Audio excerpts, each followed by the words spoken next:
আল্লাহ নবী বিশ্ব নবী সিজদার ভিতরে যেতেন তাহাজ্জুদের নামাজের সময়ে।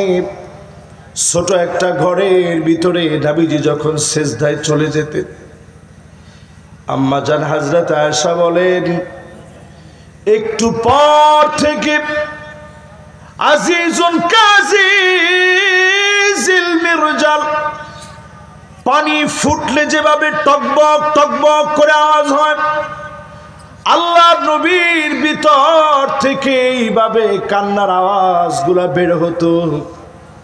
আম্মা জান বলেন, আমি আমার কানটাকে হুজুরের জবানের সামনে নিয়ে যেতাম, কি বলে নবী এত কাঁদে। আমি শুনতাম অন্য কোনো কিছু বলে নবী কাঁদে না। আল্লাহুম্মা উম্মতি,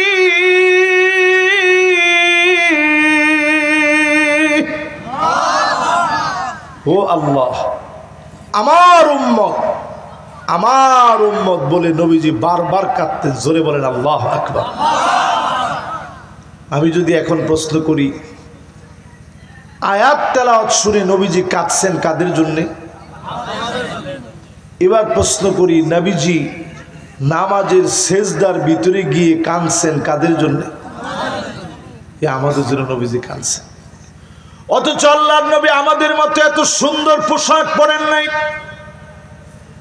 এত দামি দামি খাবার খেতে পারে নাই। হাদিস খুলে দেখেন, এই হাদিস পড়তে গেলে অনেক সময় আমার দিলটা থেমে যায়, থমকে যায়, চোখ ভিজে যায়।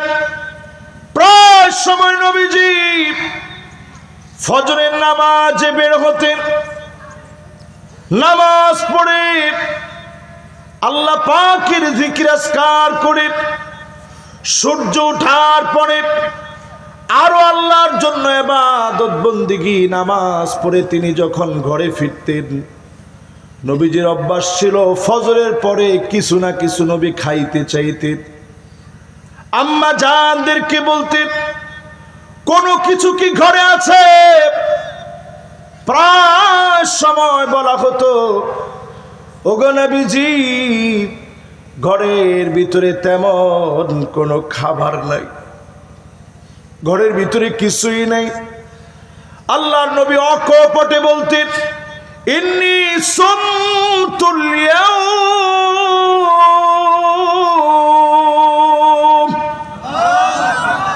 যাও কোনো আফসোস নাই, আজকেও রোজা রেখে ফেললাম। জোরে কোন আল্লাহু আকবার। সাহারি করেন নাই, একটা ডোক পানি পর্যন্ত খান নাই, তারপরেও নিয়ত করে ফেলতেন, আল্লাহ কিছুই যেহেতু নাই আপনার জন্য রোজা রেখে ফেললাম। জোরে বলেন আল্লাহু আকবার। এরপরও নবীজি খানার জন্য কাঁদেন নাই। আল্লাহ কেন খানার এত কষ্ট দিলেন নবীজি বলেন নাই। সিজদায় পড়ে পড়ে নবীজি কাঁদেন আমার জন্য, আপনার জন্য। আল্লাহ আমার উম্মত বলে নবীজি কাঁদেন। শুধু তাই নয় প্রিয় ভাইরা আমার, যতজন আজকের মাহফিলে বসলেন সাহাবায়ে কেরাম নবীর সামনে বসা, নবীজি আলোচনা করতে করতে এক ফাঁকে বলে উঠছে, ওয়াদিত্তু লাউ রাইনা ইখওয়ানানা, আমার বড় মনে চায় ভাইগুলারে যদি আমি এক নজর দেখতে পেতাম। জোরে করে আল্লাহু আকবার। তো সাহাবায়ে কেরাম বড় আশা নিয়ে বলছে, নবী আলাসনা ইখওয়ানুক, আমরা কি আপনার ভাই নই? এই যে আপনার জন্য জীবন দিতে পারি, ফিদাকা আবি ওয়া উম্মি, মা বাপ আপনার জন্য কোরবান হয়ে যাক, কিচ্ছু যায় আসে না। নবী আমরা কি আপনার ভাই না? আল্লাহ নবী বলেন, না তোমরা আমার ভাই নও,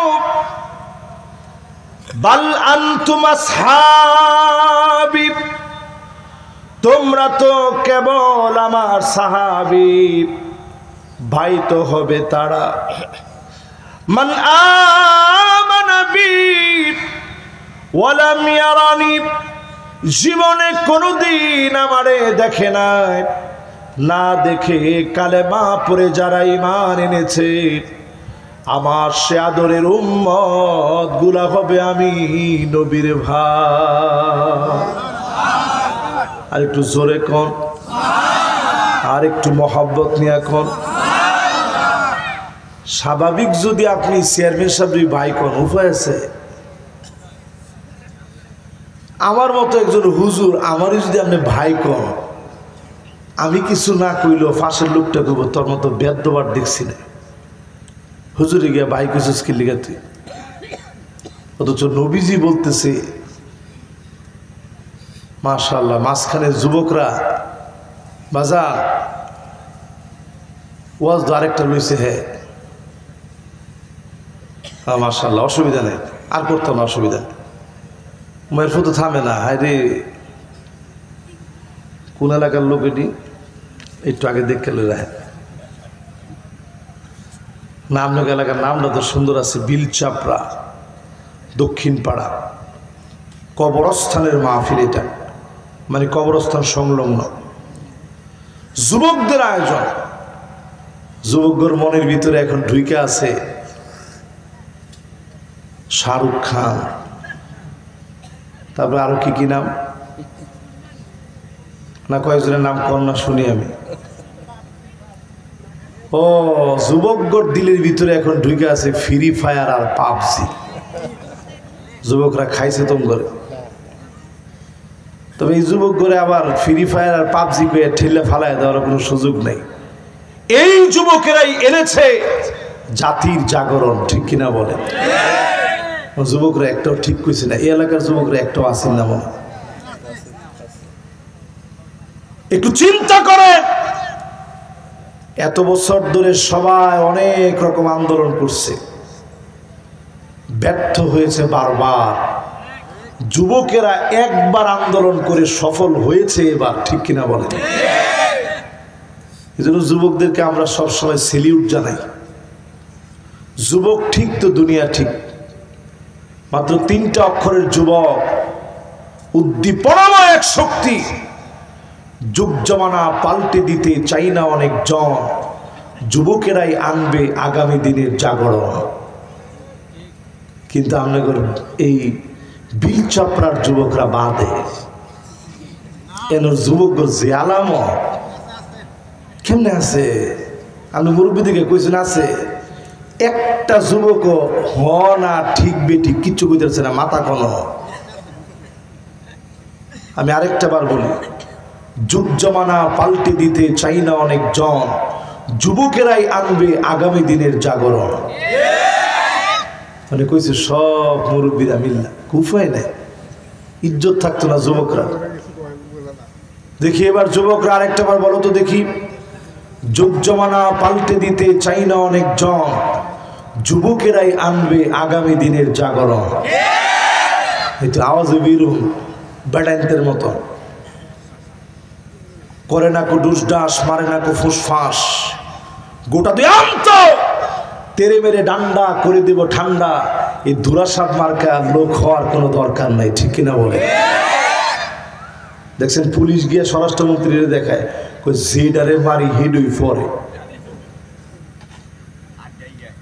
আর বাদ বাকি গুলা ওই লাশের উপর দিয়ে আন্দোলনের স্পিড নিয়ে চলে যায়। তার মানে প্রমাণিত যুবকদের এই উদ্যমতাকে কেউ আটকায় দিতে পারে না, ঠিক কিনা বলে? এই যে ঠিক কইছে এরপর ইত্যাদি কইছে না, কি করতাম তেলে লইয়া কোনটা করতাম আর যা। এবার ঠিক আছে তো আপনাদের? তাহলে আমি জানি তাফসীর করতেছি কোন আয়াত থেকে। মাশাআল্লাহ, সূরা নিসায়ের 41 নং আয়াত। আর অল্প কিছুক্ষণ আপনাদেরকে একটু কষ্ট দেব, অল্প কিছুক্ষণ না বাবা, বেশিক্ষণ দেওয়ার মতো শক্তি আমার এখন গায়ে নেই। অল্প কিছুক্ষণ আপনাদেরকে, আর বেশি ওয়াজ শোনার প্রবণতায় পুরোপুরি বাদ দিয়ে দিতে হবে। এই যে আমি শুরু থেকে শুরু করছি, আমি কিন্তু কোনো গল্পের দিকে যাইনি। আমাদের দেশে ওয়াজের ভিতরে কতক্ষণ হয় গজল, কতক্ষণ বক্তা নিজে করে কমেডি, পরে ওয়াজ 2 ঘন্টা না করলে কেমনে হইব? আর আমাদের প্রিয় আল্লামা দেলওয়ার হোসেন সাইদি ওয়াজ করতেন 1 ঘন্টা 15 মিনিট। ওনার ওয়াজগুলো আপনি দেখেন, এই 1 ঘন্টা 15 মিনিটের ভিতরে অহেতুক একটা কথাও থাকতো না। জোরে করে আল্লাহু আকবার। এবার আপনারা কি আমার সাথে আছেন ইনশাআল্লাহ? তো বলেন তো দেখি, নবীজি তেলাওয়াত শুনে কাঁদছেন কাদের জন্য? সেজদায় গিয়ে কাঁদছেন কাদের জন্য? ভাই বলে আদর করে ডাকছেন কাদেরকে? এরপরে আসেন আল্লাহর নবী, বিশ্ব নবী, নবী কুলের সম্রাট, আমার আপনার জন্য কেমন মায়া ছিল, কেমন মায়া থাকবে। আল্লাহ নবী পুলসিরাতের কিনারায় সেদিন দাঁড়ায় থাকবে, উম্মতের বেহাল দশা হবে। কারো পা কেটে নিচে জাহান্নামে পড়বে, কারো কোমর পর্যন্ত কেটে জাহান্নামের মধ্যে পড়ে যাবে। কারো কারো চেহারা সেদিন নিচের দিকে দিয়ে দিবেন, পা উপরের দিকে দিয়ে দিবেন। আল্লাহ বলবেন, যা এবার সামনের দিকে যা। আর কিছু উম্মত এমন হবে, এত নূর শরীর থেকে বের হবে, জাহান্নাম নিচ থেকে একটা আওয়াজ মারবে, জুজিয়া মুমিন ইন্না নূরাকা ইউতফিউ লাহাবি।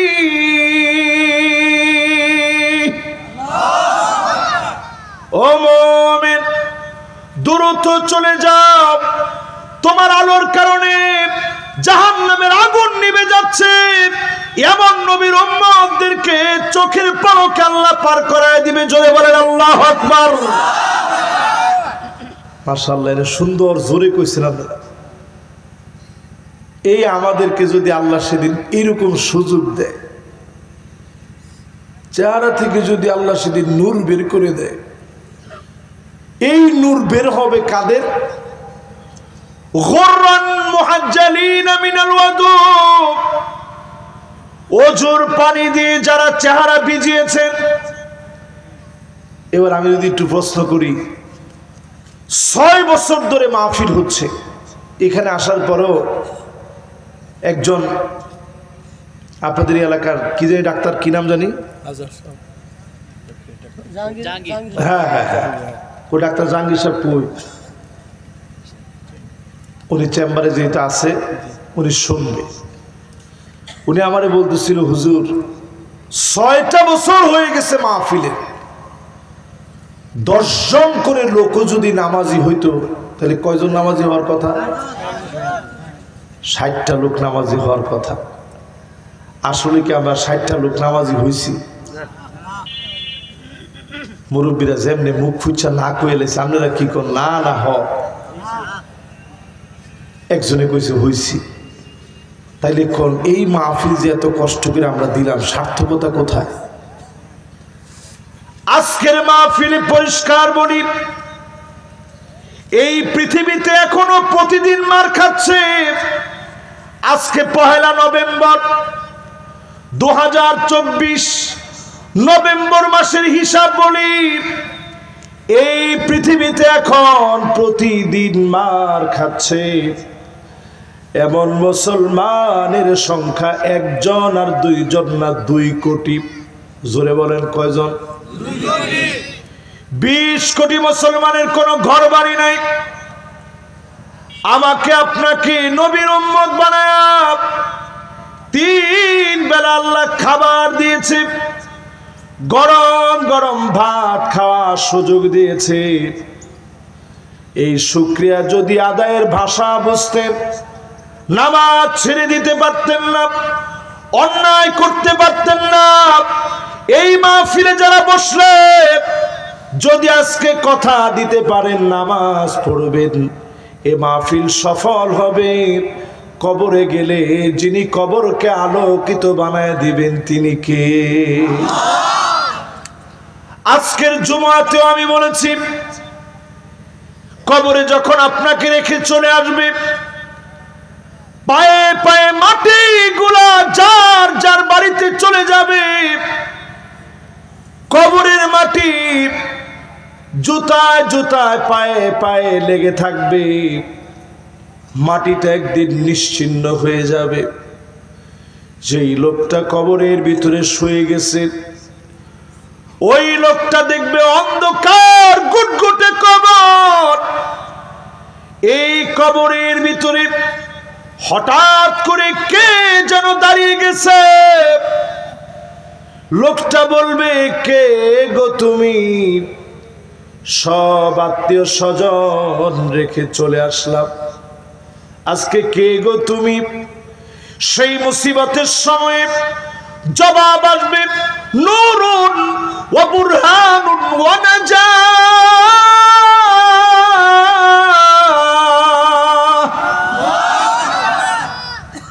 জবাব দিবে, আমি নূর, আমি তোমার নামাজ সাক্ষী হয়ে দাঁড়ায় গেলাম, তোমারে আজকে মুক্তির জন্য আল্লাহর কাছে সুপারিশ করব, আর আমার সুপারিশ কবুল করে আল্লাহ তোমাকে নাজাত দিয়ে দিবে। জোরে করে আল্লাহু আকবার।